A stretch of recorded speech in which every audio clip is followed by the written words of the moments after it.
Bismillahirrahmanirrahim. Assalamualaikum warahmatullahi wabarakatuh. Perkenalkan, nama saya Rizwan Nur Mahmudi dengan NIM 1198030231.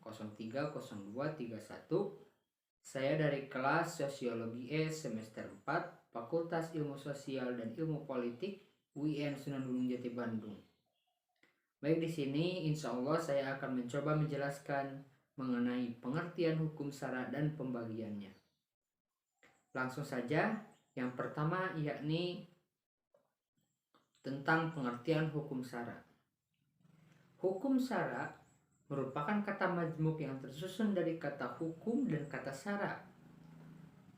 Kata hukum merupakan kata yang berasal dari bahasa Arab, yakni al-hukum, yang memiliki arti memutuskan, menetapkan, dan menyelesaikan. Secara sederhana, hukum adalah seperangkat peraturan tentang tingkah laku manusia yang ditetapkan dan diakui oleh suatu negara atau kelompok masyarakat yang berlaku dan mengikat untuk seluruh anggotanya. Sedangkan kata syara secara bahasa berarti jalan, yakni jalan yang biasa dilalui oleh air. Maksudnya adalah suatu jalan yang dilalui oleh manusia dalam menuju kepada Allah Subhanahu wa Ta'ala.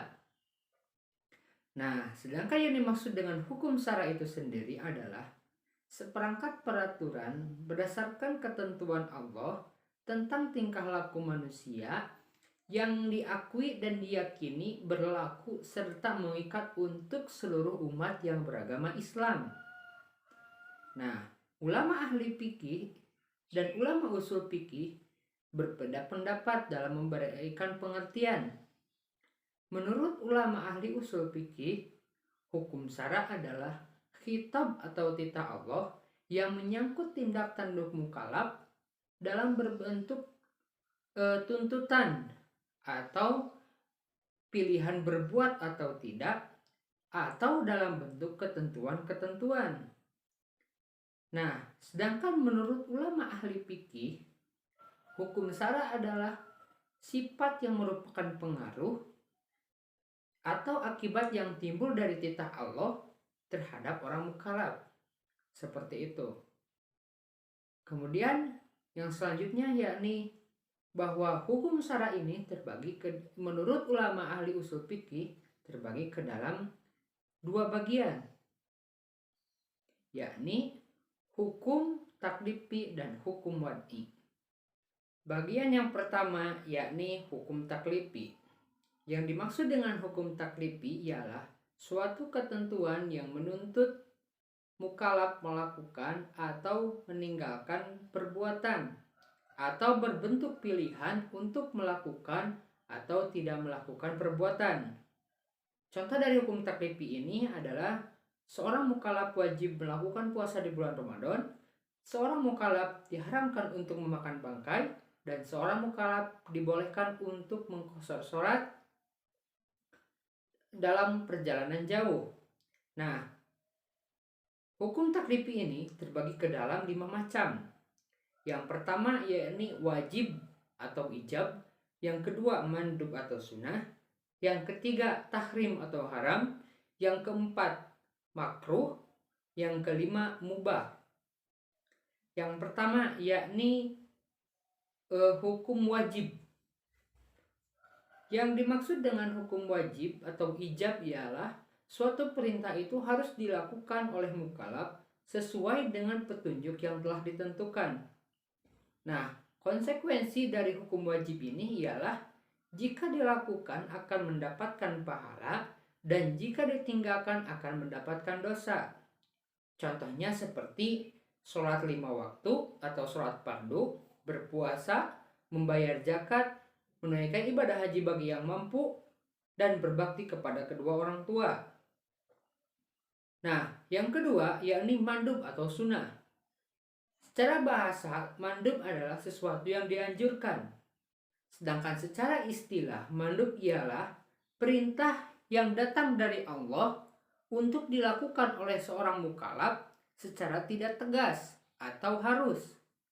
Konsekuensi dari hukum mandub ini ialah jika dilakukan akan mendapatkan pahala dan jika tidak dilakukan tidak akan mendapatkan siksa atau celaan dari orang lain gitu, bagi orang yang meninggalkannya.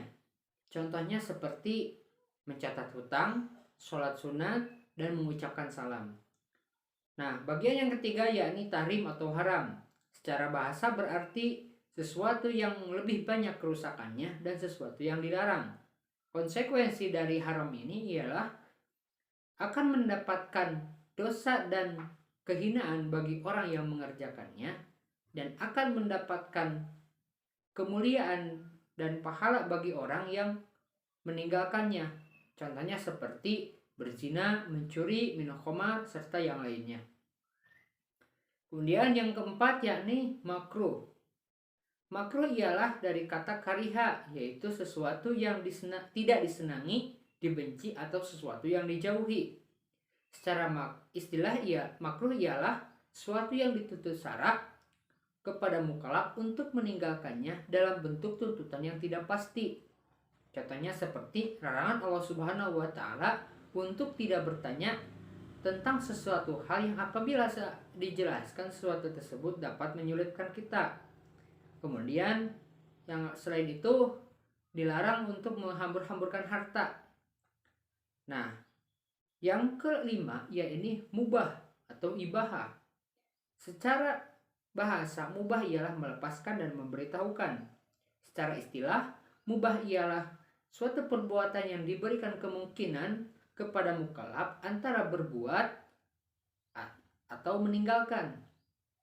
Nah, konsekuensinya adalah jika dilaksanakan maka akan mendapatkan pahala, dan jika ditinggalkan maka tidak berdosa.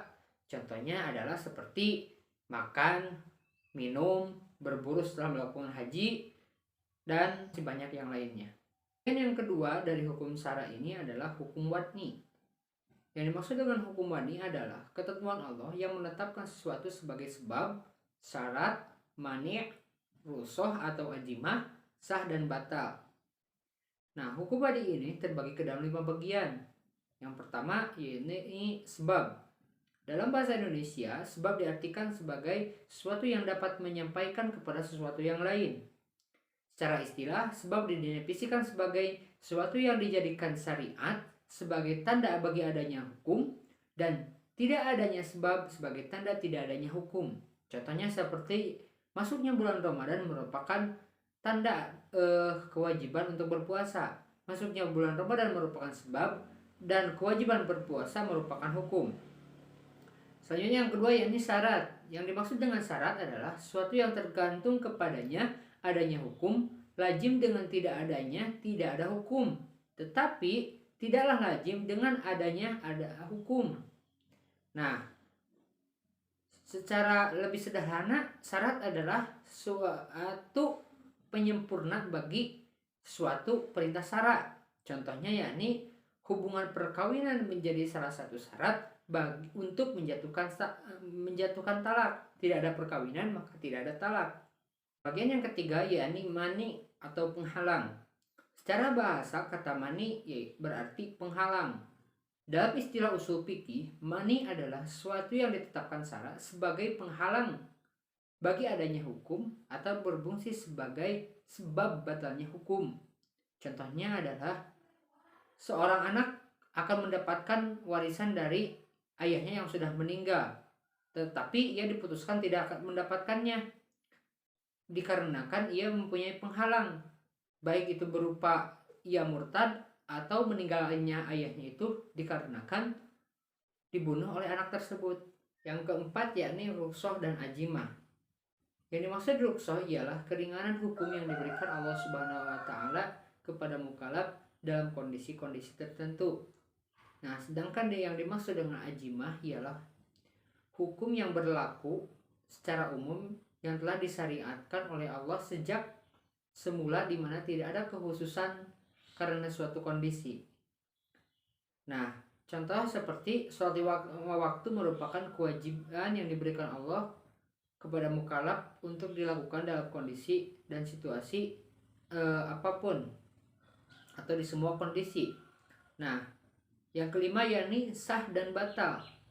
Yang dimaksud dengan sah adalah suatu perbuatan dipandang sah apabila sejalan dengan kehendak syara, atau perbuatan mukallaf disebut sah apabila terpenuhi rukun dan syaratnya. Sedangkan yang dimaksud dengan batal adalah kebalikan dari sah itu sendiri, ialah sesuatu perbuatan yang tidak memenuhi rukun dan syaratnya, maka hal tersebut termasuk ke dalam batal. Nah, mungkin itulah penjelasan singkat mengenai pengertian hukum syara dan pembagiannya. Billahi taufiq wal hidayah. Wassalamualaikum warahmatullahi wabarakatuh.